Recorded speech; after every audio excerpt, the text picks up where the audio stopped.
Hi, and welcome to the I Teed Myself podcast. My name is Matthew Miniman, and this is episode 19. What can bridges teach us about OT?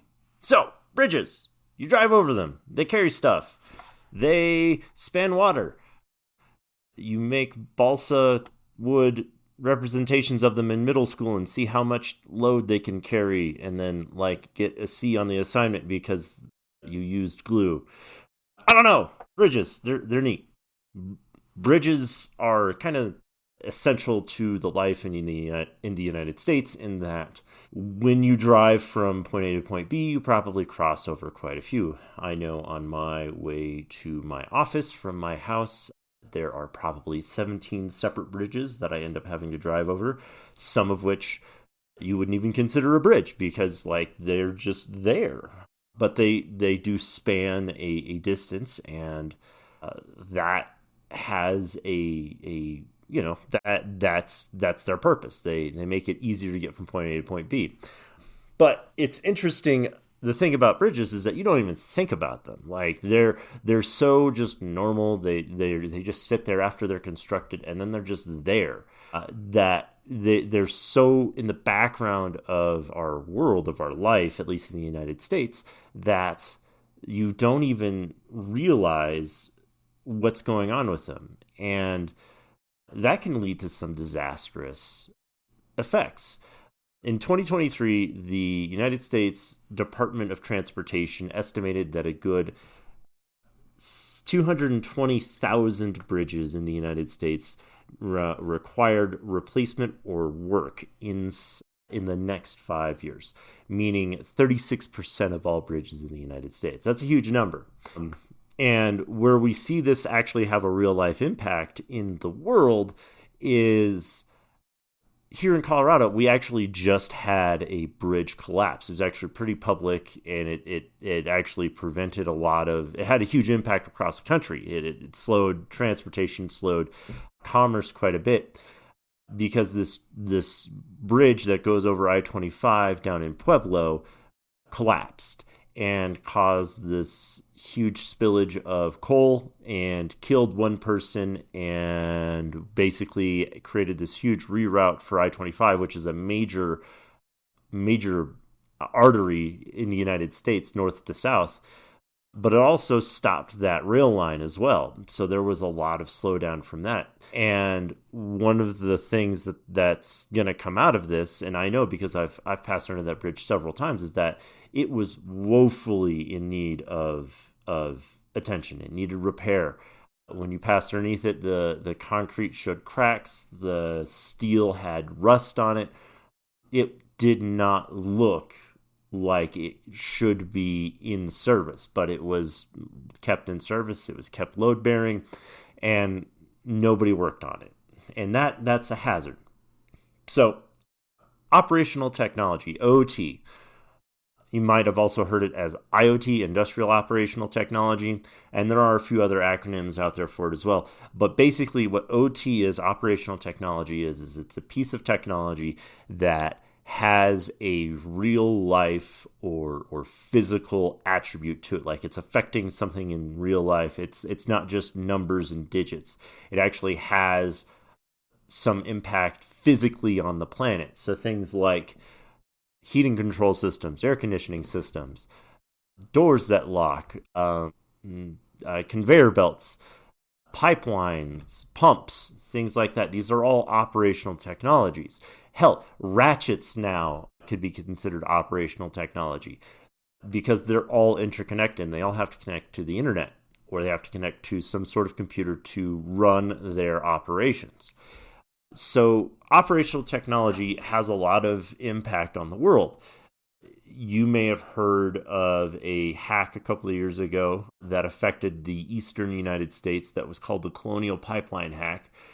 Basically, what this hack was is the Colonial Pipeline is an oil pipeline that goes north to south across the eastern United States and basically feeds oil to the eastern United States.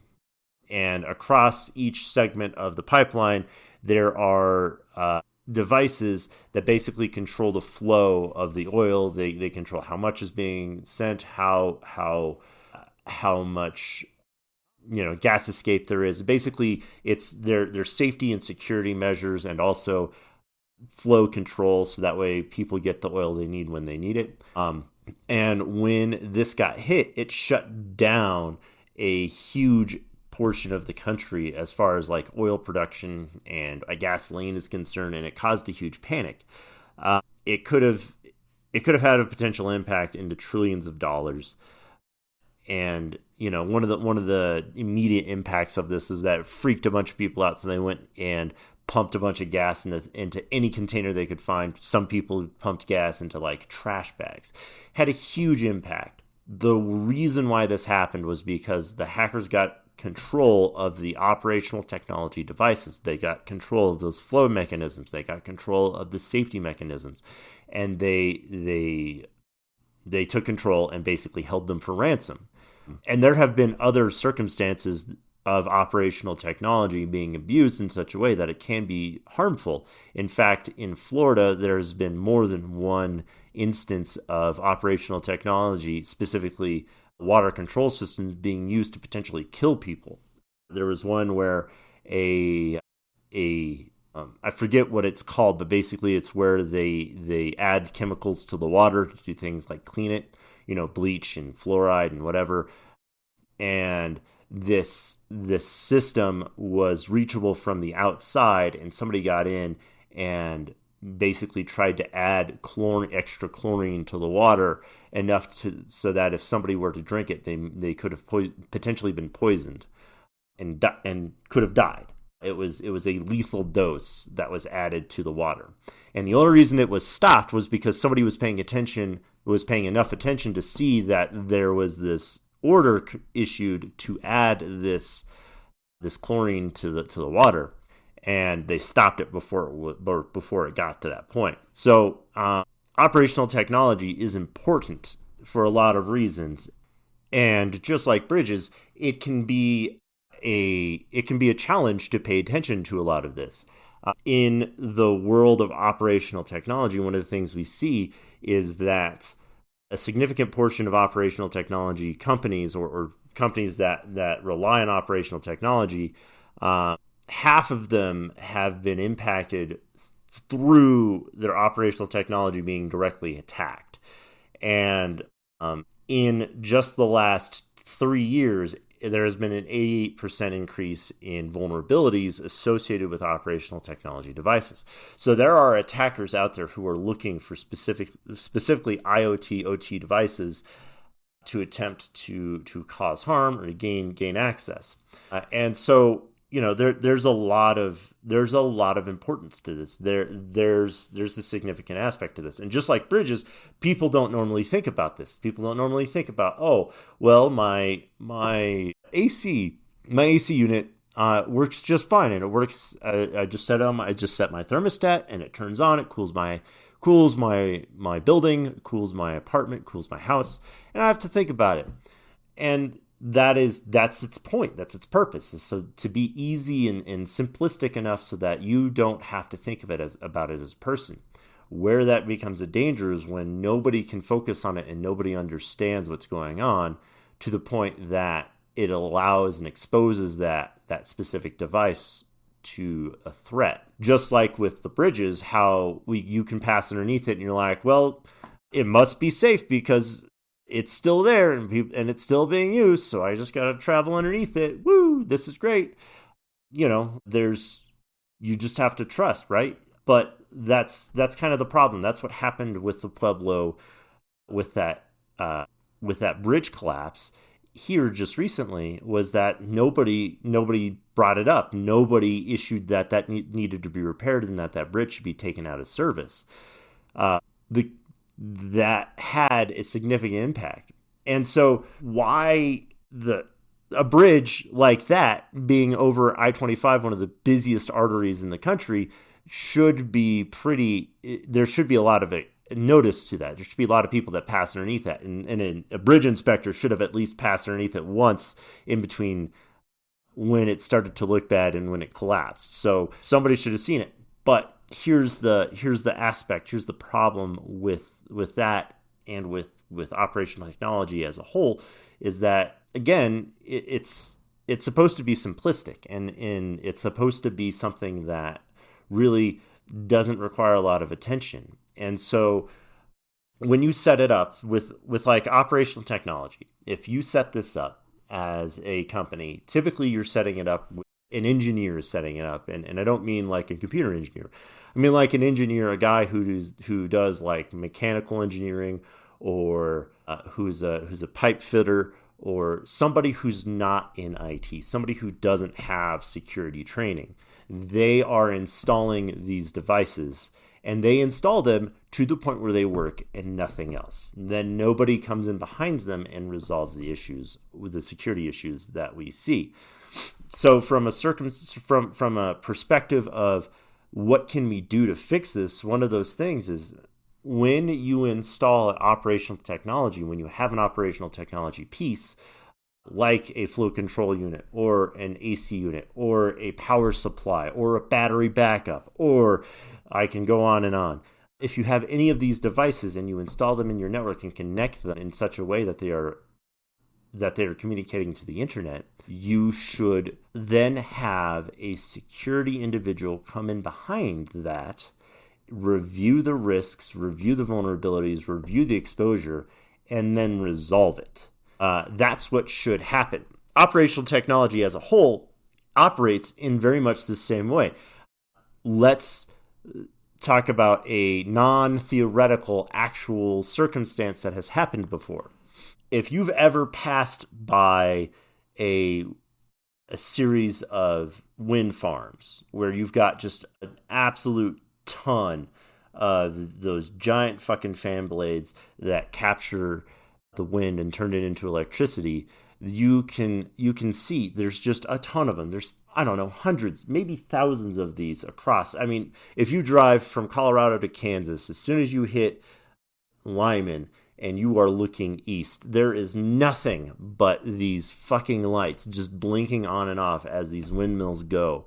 And each one of those windmills, each one of those devices is connected to the internet directly so that they can be monitored and controlled remotely. The problem with that is they do not follow, or did not follow, standard security protocol, in that they did not limit the communication to these devices.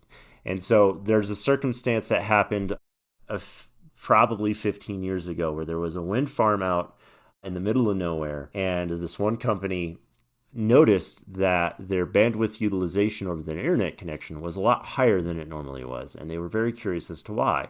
And so they had their IT department kind of dig into it, and their IT department got stumped.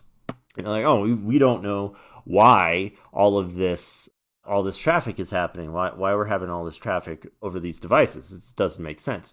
And so, being even more curious, they hired another security company to come in and look at what might have been the issue. And when the security company went in there, they did a threat hunting analysis on the devices and found out that each one of those devices had been turned into a botnet, had been turned into a bot on a botnet.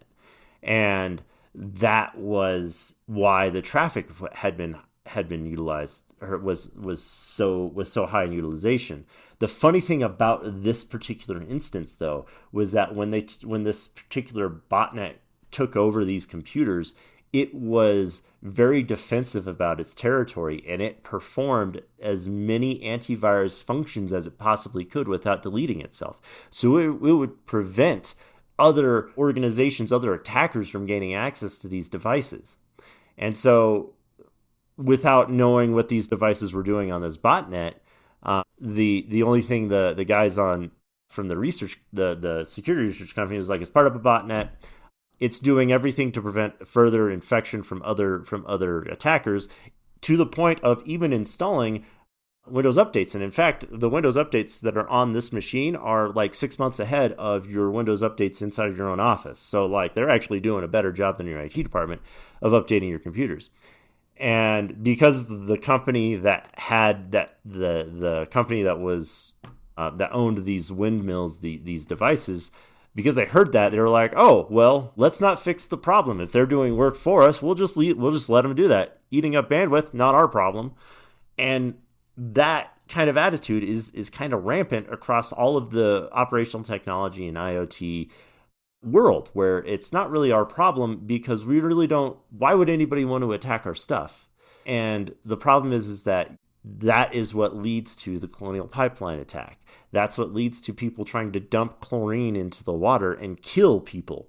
And that's what leads to a bridge collapse, is this lack of, well, it's not really our problem. It still works. Whatever. We'll just let it continue. We need to ensure that we secure these things from both sides, inside and outside. Make sure that when you are connecting OT devices, that they are protected from the outside, that they are not communicating directly to the internet without some sort of traffic limitation in between them. A firewall, an appliance, a gateway, anything else. Leverage a VPN to communicate all your OT devices directly to where they need to communicate to. Do not have them just open and available to the internet, because then arbitrary attackers can attack them, and then they have 24 hours a day. And unless you are working 24 hours a day, you cannot be nearly as effective as the attackers are going to be. So protect your stuff. To drive this point home even further, one of the problems that we run into in cybersecurity is people are like, well, we have an antivirus, we have a firewall, so why do we have to do all of this extra stuff? Why do we have to do this risk management? Why do we have to do vulnerability management? It doesn't make sense. And the point isn't that you are doing this because it just needs to be done, although it does. You're doing this because you are planning for failure. Plan for failure. Plan for your security apparatus to fail at some point. So that way, if somebody were to get into a layer of the network, they don't get into your entire network.